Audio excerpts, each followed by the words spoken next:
চোখের সামনে জন্ম নেওয়া সেই ছোট ছোট বাচ্চাগুলো বড় হয়ে গেল কবে, এত বড় হয়ে গেল যে আজ তাদের বিয়েও হয়ে যাচ্ছে। সময় কতটা দ্রুত চলে যায় তাই না? আর যেতে যেতে জানান দিয়ে যায় আমরাও আস্তে আস্তে বুড়ো হয়ে যাচ্ছি। এই দুনিয়া তার নিয়মে ঠিকই চলে যাচ্ছে। তো চোখের সামনে জন্ম নেওয়া তেমনই একটি মেয়ের গায়ে হলুদের গল্প বলবো আজ। তো আসসালামু আলাইকুম, hello everyone, welcome to my new blog. মনে হয় এই তো সেদিন রাত 10টার সময় আমি আর ইতি ভূতের সিনেমা দেখছিলাম টিভিতে। আব্বু আম্মু গেছিল হাসপাতালে। রাত 10টার দিকে একটা ছোট বাচ্চা নিয়ে আব্বু আম্মু ফুফু সবাই ঢুকলো গেটের ভিতরে। আর আমরা তো খুব এক্সাইটেড ছোট বাচ্চা দেখার জন্য। আর সেই ছোট বাচ্চাটাই আজকের বউ। আর ওর গায়ে হলুদের প্রিপারেশনের জন্য আমি একটা মাছ ডেকোরেশন করেছিলাম, সেটার ভিডিও অলরেডি আমি আপনাদের সাথে শেয়ার করেছি। তো বিকেলবেলা রেডি হয়ে গেলাম, আয়ানকেও রেডি করে দিলাম, আম্মুকেও একটু রেডি করে দিলাম। এরপর মাছটাকে একটা টিস্যু দিয়ে ঢেকে দেন আমরা গায়ে হলুদের উদ্দেশ্যে রওনা দিলাম। আমার ছেলে এসব গায়ে হলুদ বা বিয়ে টিয়ে নিয়ে এতটা এক্সাইটেড না। ও ওর বন্ধুদের সাথে খেলছিল, ওকে জোর করেই এক প্রকার টেনে ধরে নিয়ে গেছি।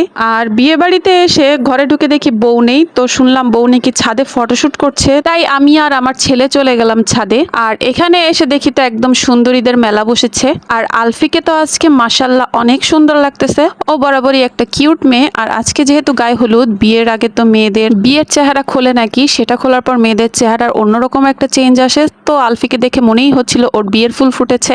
আর ওকে দেখতে মাশাল্লাহ আসলেই অনেক সুন্দর লাগছিল। তো আমি একটু বিভিন্ন অ্যাঙ্গেল দিয়ে ওর ভিডিও করছিলাম। আর ও ওর মতো হেঁটে চলে নানাভাবে পোজ দিচ্ছিল। গায়ে হলুদে কাঁচা ফুলে যতটা মেয়েদের সুন্দর লাগে, আর্টিফিশিয়াল ফুলে অতটাও সুন্দর লাগে না। আর এই কথাটা আমি যে কেন আমার গায়ে হলুদের আগে বুঝি নাই, বুঝলে আমিও কাঁচা ফুল দিয়ে সাজতাম। তো 8 বছর আগে করা সেই মিস্টেকের জন্য এখন আর কষ্ট পেতে চাই না। আর এ পাশে তো সুন্দরীদের মেলা বসেছে সারা ছাদ জুড়ে, কালারফুল সবাই শাড়ি পরে সবাই ঘুরে বেড়াচ্ছে। কি সুন্দর মাশাল্লাহ, সবাইকে সুন্দর লাগছে। এদিকে তুলি আবার টিকটকও করছে। আর এ পাশে কেউ কেউ ছবিও তুলছে, বউর ছবি, বউর বান্ধবীদের ছবি, সব মিলিয়ে ভালো লাগছিল ওদের ছবি তোলা দেখে আমার বান্ধবী কণার কথা মনে পড়ে গেল। ওই আমার প্রথম বান্ধবী, যার কিনা সবার আগে বিয়ে হয়েছিল। আমরা যখন এসএসসি পরীক্ষা দিই তখনই ওর বিয়ে হয়ে গেছিল। আর ওর বিয়েতে আমি আর কুইন আমরা যে কি পরিমাণ কান্না করছিলাম, এদের দেখে আমার সেই 2007 সালের স্মৃতি মনে পড়তেছে। যাই হোক, এরা আবার গ্রুপ ছবি তুলবে আর তার জন্য কে কিভাবে দাঁড়াবে সেভাবেই ডিরেকশন নিয়ে দাঁড়িয়ে যাচ্ছিল।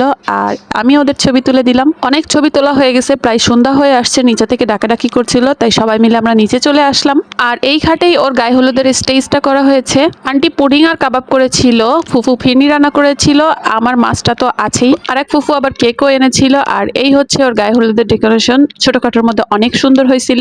ভিডিও করতে করতে আলফিকে জিজ্ঞেস করলাম ওর হাজবেন্ডের নাম, তো বললো ওর হাজবেন্ডের নাম নাকি সামি। আর হুট করে কেকের দিকে নজর দিতে দেখলাম আরে আলফির ভালো নাম তো সামিয়া। সামিয়া আর সামি, ওদের হাজবেন্ড ওয়াইফের মধ্যে নামের সাথে কি সুন্দর মিল মাশাল্লাহ। এখন মুরব্বীদের গায়ে হলুদ দেওয়ার পালা, আর পাশে আছে ওর দাদি। এই সময়টা মেয়েরা একটু নার্ভাস হয়, আমিও একটু ওর নার্ভাসনেস কাটানোর জন্য ওকে বললাম আলফি তোর মেহেদিগুলো দেখা, একটু পোজ দে, একটু হাসি খুশি থাক। তো ওর হাতের মেহেদিগুলো আমাকে দেখাচ্ছিল, বাট তাও খুব ভালোভাবে বোঝা যাচ্ছিল যে ও একটু নার্ভাস। এবার ফুফু চলে গেল, মানে ওর মা। ফুফু ওকে প্রথমে হলুদ দিবে। ওই যে বলে না কিছু মানুষ আছে না যারা হচ্ছে রক্তের সম্পর্ক না থাকলেও আত্মার একটা সম্পর্ক থাকে, ওদের সাথে আমাদের সম্পর্কটা ঠিক তেমনই। ফুফুরা যখন আমাদের গলিতে আসে তখন ফুফুর কেবল সদ্য বিয়ে হয়েছিল, আর তার কিছু বছর পর আলফি হলো। আমরা তখন স্কুলে পড়ি, ঠিক কোন ক্লাসে পড়ি আমার অতটা খেয়াল নেই, তবে যতটুকু সম্ভব মনে আছে আমার সবই। ও যখন ছোট ছিল ও মুরগির থেকে মুরগির পাটা খুব পছন্দ করতো আর গুড়গুড় করতো। আর আমাদের বাসায় এসে আমার মাকে বলতো মামি আমি মুন্নু পা খাবো, মানে মুরগির পা খেতেও খুব পছন্দ করতো।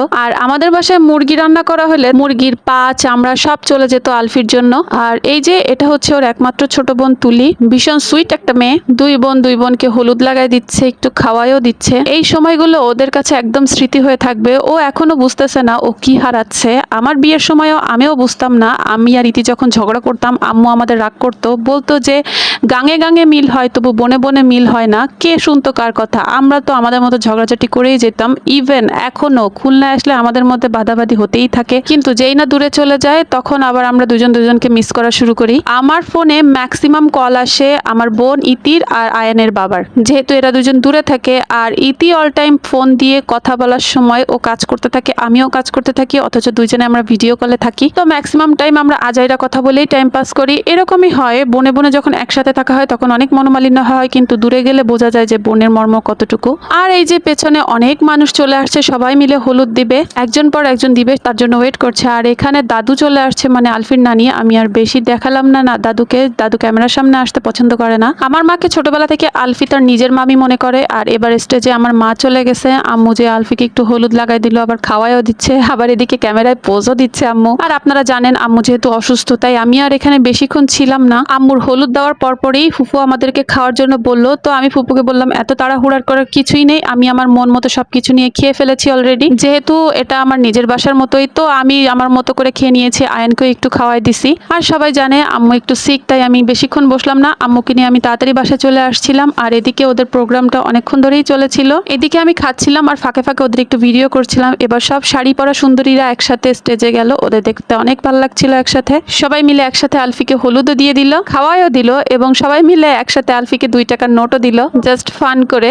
এবার দুই বোন ব্যস্ত হয়ে গেছে দুই বোনের মোবাইল নিয়ে। তো এই ফাঁকে আমি একটু আয়ানকে খাওয়াই নিচ্ছিলাম। এমনিতে আমার ছেলে কিছু খেতে চায় না, তার বউয়ের সামনে সবকিছু দেখে তার খেতে মন চাইছে, আমাকে বলছে এটা দাও ওটা দাও। তো আমি বললাম আমি তোমাকে সব বাসায় নিয়ে বানিয়ে খাওয়াবো, তো সেই শর্তেই সে রাজি হয়েছে। তারপরে সামনের এক পিচ্চি খাচ্ছিল আর আয়ানকে দেখে আয়ানের সাথে এসে কথা বলছিল, নিজে একটা বাবু আয়ানকে ডাকছিল বাবু বাবু বলে। এটা শুনে তো আয়ান খুবই মজা পাচ্ছিল। এরপর বাসায় চলে আসলাম। এই ছিল একটা ঘরোয়া গায়ে হলুদের প্রোগ্রাম। সবাই কেমন লাগলো অবশ্যই জানাবেন। আজকের মতো এই পর্যন্ত, সবাই ভালো থাকবেন, আল্লাহ হাফেজ।